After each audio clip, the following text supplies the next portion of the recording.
So, a lot of the things that happen within this particular industry is wrapped around size and weight permitting, which is a little bit outside, or actually a lot outside of the purview of Federal Motor Carrier Safety Administration.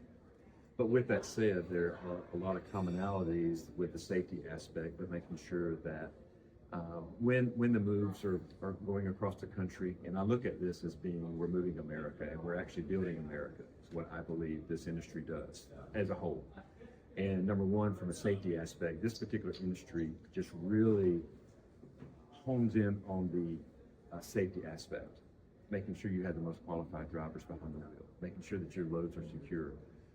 But there are times where you have a lot of disconnect between size and weight and going from one state to the next, and that harmonization that sometimes is not there. So how we at FMCSA can work closely with state partners, with Federal Highway, of being able to alleviate some of those stresses is how I view this as being a partner. There's a lot of overlap between the size and weight enforcement and also with the safety components from a motor carrier safety assistance program trooper, for example, in one state, and they also do size and weight. So there's a lot of overlap between what we do at FMCSA and Federal Highway. So, but having that collaborative working relationship with one another is key for success of being able to move the industry forward. And I'll go back to that this particular industry is one of the safest within the overall industry. It's recognized, but when you do have an event, it's pretty major, but those are so minimal because of the emphasis that you have on safety.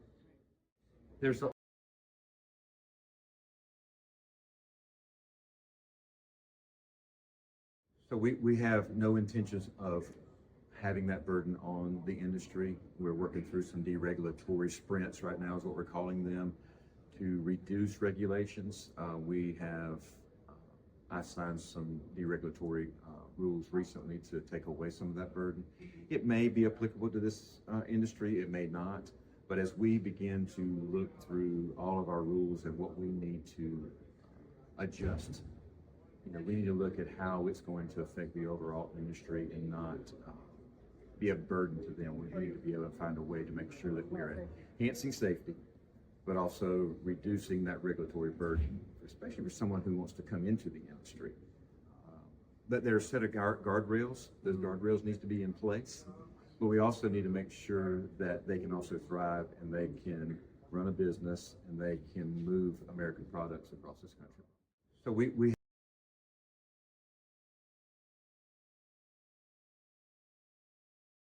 So right now, of course, you got to be 21 if you're running interstate.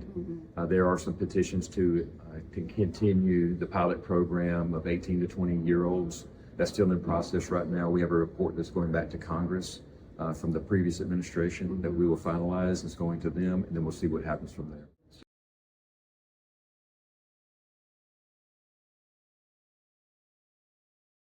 So I'm glad you asked that question. I have always said you must do the small things. It's great, you've got to strap your loads, the big pieces of equipment that you're strapping, but you need to do the small things. But I have found out if you will not do the small things, it's very difficult for you to do the large things. And so from an enforcement standpoint, they're going to start looking at all the small things. And so I would always encourage someone to do the small things. For example, if a marker light is out, change the marker light. Don't wait till the next day. Make sure that you do it now to save that potential interaction with law enforcement where they're going to document that on a roadside inspection, which is going to affect your CSA scores, which we all want to make sure that they're down because that affects insurance, and that's a whole nother topic of conversation when you want to talk about insurance. But anything that you can do the small things to make sure that your margin can spread out compared to the smaller margin that you have on making money, moving your company forward. But from a law enforcement standpoint, always do the small things.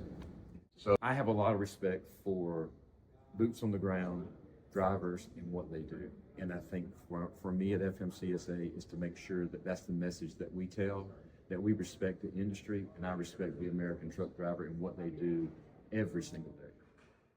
I have a lot